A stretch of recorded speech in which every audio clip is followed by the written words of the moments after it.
Hello gamers, it's your favorite Minecraft player Ematics here with another Valorant video. And today I'm just going to be going over the most recent Valorant patch notes. What's today? Today is, the 21st, and this patch came out yesterday. And so we're just going to be looking at what they updated, as well as some of my general thoughts on how this might affect the game when it comes to like agent and map changes. And then obviously we'll have our miscellaneous stuff that fix bugs and all that other good shit.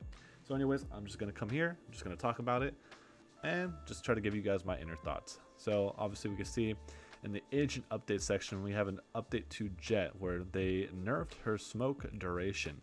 So I'll just read the paragraph here. In a continuation of the controller changes from patch 2.0, we felt it was important to consider Jett's smokes as well. In patch 1.0, we increased Jett's smoke duration to 7 seconds from the then 4 seconds, and we are partially undoing that now. We found that the result of that change was that Jett became a substitute for the controller role, and reasonably aggressive teams would make use of her cloudburst smokes to quickly take space without relying on a dedicated controller. This is part of a pattern of duelist superseding more utility-focused agents that we will continue to look at in the future. It's important that Jett can use her smokes to create temporary windows for the high action plays that define her style, but those windows need to be brief enough to ensure that controllers are where teams look for team-focused vision blocking. Now, what do I think about this? I think this is a good nerf to her, right? And as I said, it really, helps that she is not a controller, right? They can't use her smokes to cut off a choke point for 7 seconds. Now, if you think about it, right, when the smoke was lasting for 7 seconds, it was almost like a Cypher Cage. Cypher Cage lasts about the same amount of time. And you know what we can do with the Cypher Cage, right? Especially like on split B, with the one-way there, you could easily get a lot of picks. And if you notice, we saw a lot of Jetts putting their smokes, creating one-way, so obviously we can only see the toes. And we were able to get, like, it would stop people from crossing, right, those choke points, as well as stop them from pushing in right past where that smoke is at, because obviously we can see where their feet are, and so from there we can obviously deduce where they're at. And I think that's actually a really good change by decreasing the duration. Now 4 to 7 to 4.5, right, it's like I don't know why do the 0.5. I mean, yeah, it's a slight buff from the 1.0, the pre 1.0 Jett smoke duration, but I think maybe sending it back to 4, just because people have shifted kind of the way they play Jett in a way where using those smokes to cut off choke points. Yeah, I don't know, the 0.5 seconds, I don't know, like I said, it's it could be really hit or miss. It's either gonna make the difference or it's not. So either what I think they might do in the future is maybe bump it up to 5, because maybe they think, oh, 4 and 4.5 aren't really that big of a difference, and maybe try to bump it up. But I can see them even lowering it back to 4 because people still rely on the smokes, Jett smokes, a little too often. And one important thing to note is that now that they're not 7 seconds anymore, no one can hide in the Jett smoke and defuse, right? You would need 2 Jett smokes now in order to diffuse the bomb fully. So what you might see a lot of people do is throw one burst, get it to halfway, see if anyone's trying to push or peek them when they're diffusing, and then if they see nothing, they might just resmoke it again, right? But sometimes Jetts don't have all 3 of their smokes because they've used it for something else, and it might change up like how you play in a post plant situation versus the Jett. Like, even though if he smokes and taps the bomb, there's 4.5 seconds until it fades. That gives you a good 2.5 seconds before you have to peek. And again, that just might change like how you play those post plant situations. So yeah, so I think this is a really good nerf. I don't really see them buffing it back up. They could nerf it back down if they really want to, but I think it's going to be in a really good spot. Now let's go to map updates. So for map updates, as we can see, they did a lot of changes to split, right? Trying to, like let's see here, this split update is focused around improving attacker options on the map, as well as reducing 50-50 checks, the depth of certain corners, and opening specific areas of the map by increasing choke point widths. So if we look at this first one here, the old versus the new, this is actually really big, right? Because a lot of ciphers used to rely heavily on this narrow choke point, so they can put a trip, they can put their cages. Now their cages I don't think they're going to extend as far as they want here. Obviously this box does provide a little covers for attackers, But I don't know. It looks like it's going to be really easy for attackers just to get into B now, because a lot of the times they would have to try to come out of this narrow choke point.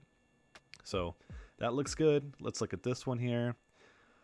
If we look at the changes before and after, they've obviously, like we see the increase. They've added a box over here that we haven't seen yet, but they've also added this little boost, right? Now, for those of you that don't know, you could boost someone on top of here. There is a little glitch where someone can slide up under you while you're crouch jumping, and then as soon as they're under you, you uncrouch and it boosts you on top, and you can just jump on top. Now it's a little bit easier because you would have to do it with Omen, right? I do have a clip somewhere on my stream where Omen boosts me up here onto this first one, and then boosts me up here while I'm Killjoy, but they never come, so it's unlucky. But yeah, so like this, I mean, we could do the boost here a lot easier with someone else, as well as it doesn't really, like, if they're in this corner right here, they would have to be right here. You might be able to see them just based off of how angles work, but this looks like it's trying to narrow, like they said, the 50-50 gambles. Is he to the right or is he to the left?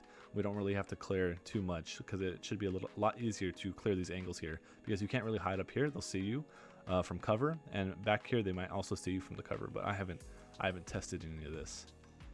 The B bomb site, right? This got extended out, and I think this is for, like, they extended this so you can peek wider from back by the B main entrance, you know? Like if you plant here, you don't have to swing so far out if you were to plant here instead. So I guess that's a good, you know, little fucking buff to the attacker side. I just think from an aesthetic side, this looks fucking ugly.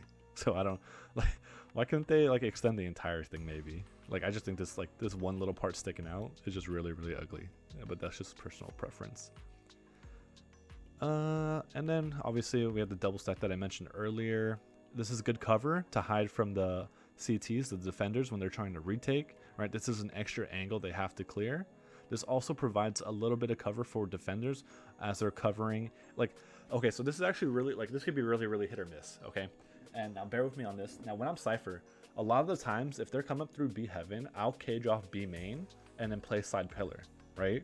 But now that this double stack is here, it gives me another spot to play at, and it also gives me some cover from them for me to walk up and not really have to worry about rafters once I get to a certain point, right? Like this gives me, like, I can play off of here, cage it off, play behind this double stack, or play behind pillar still.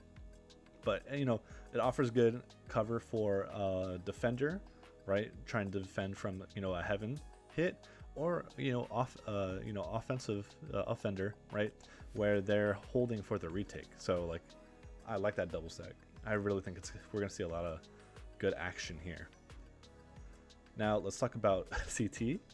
So what they did here was they made, okay, so this is like a 50-50 peak that they're talking about, because usually defenders are either on this side or they're on this side, right? And they want to eliminate that, which I'm totally fine with. Counter-Strike has a lot of those, but, you know, in Counter-Strike you have a lot, it's a lot better easier to play around because of, you know, there's no agent abilities, and you can throw, like, everyone has like a Molotov or a grenade, right, to flush out these corners. You really don't have that too often in Valorant. You know, only a few people, like, you know, Raze obviously has a grenade. You can do Sova shock darts, Brim Molly, Phoenix Molly, Killjoy Molly even, but like this limits where the CT's gonna play at. So by having it like this, right, we know for like 90% of the time the CTs are going to be on this side, and then if they are on this side for some reason, we can easily clear them from cover if we run up along this close wall. So yeah, this is definitely a big nerf to CTs playing a retake on the B bomb site, forcing them to come obviously to this side. And then same thing right here with this second thing. Okay, we're forcing them to this side, and then they also have to be over here, right? They can't no longer be over here, and it's just a, you know, a big general nerf to defenders trying to play retake, because if the attackers decide to invade spawn, you can't hide in one of the many corners or try to play the 50-50 spots anymore. You're basically either playing an off angle where you're out in the open, or you're all the way back over here to the right. Kind of sucks, but I mean, the map was so defender heavily sided that it makes sense that they're kind of do some of these drastic changes to it. And obviously vents has always been a very, very annoying place to go.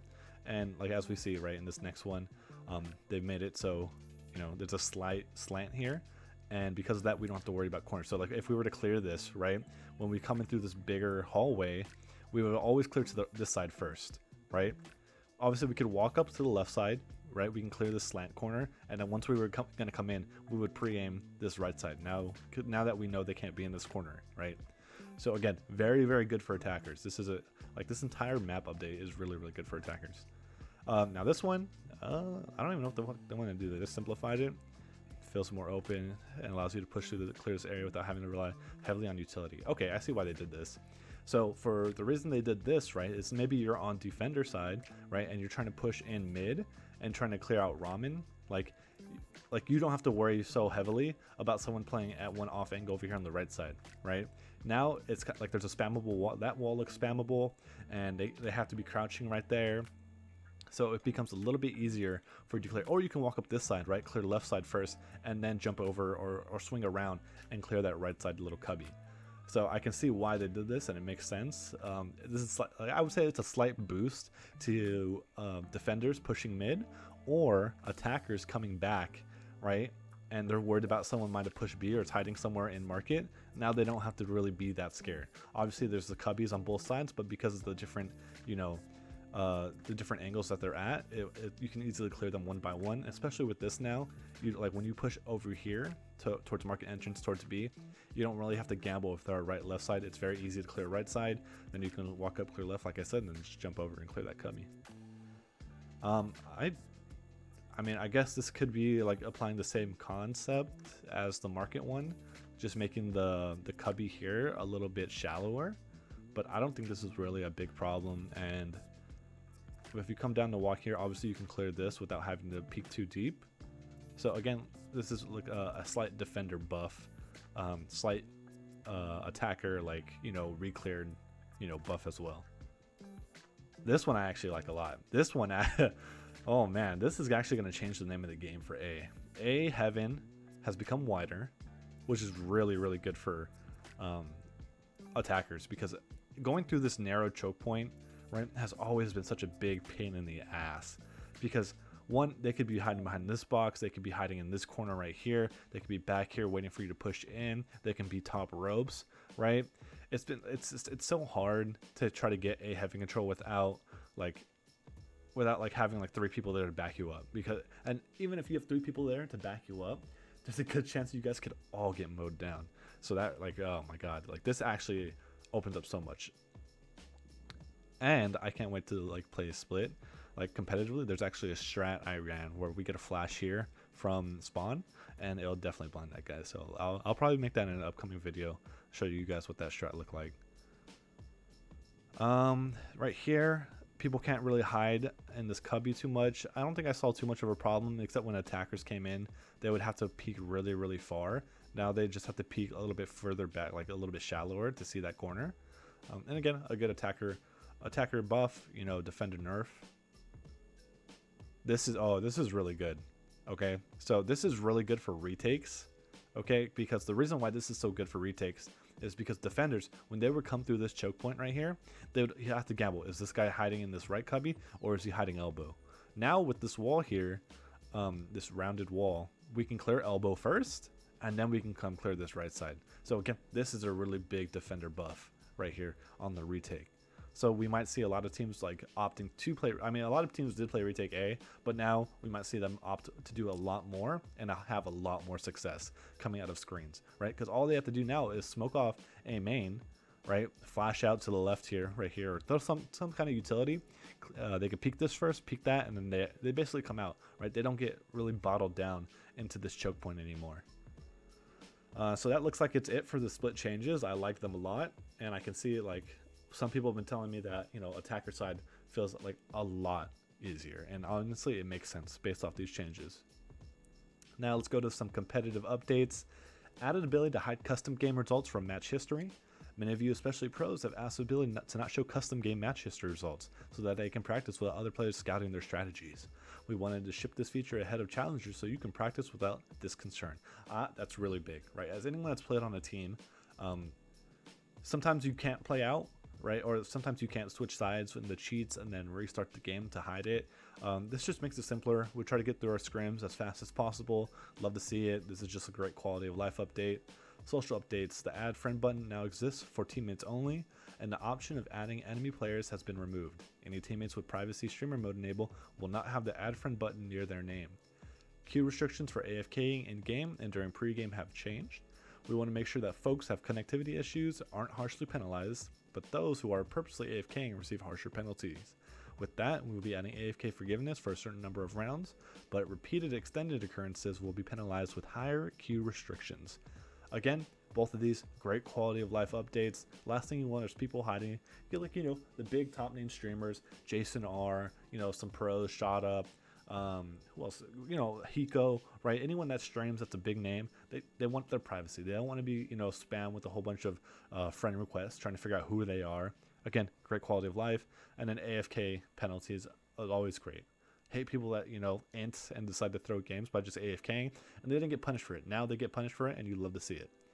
And lastly, we have some bug fixes to fix an issue with rank promotion and demotion indicators overlapping players' rank on the career page. Fix a bug that caused either a radiant icon or an error message to show during the end of game screen instead of correct rank details. Fix the bug where Rena's Lear would not display on the minimap correctly. I've hated that one.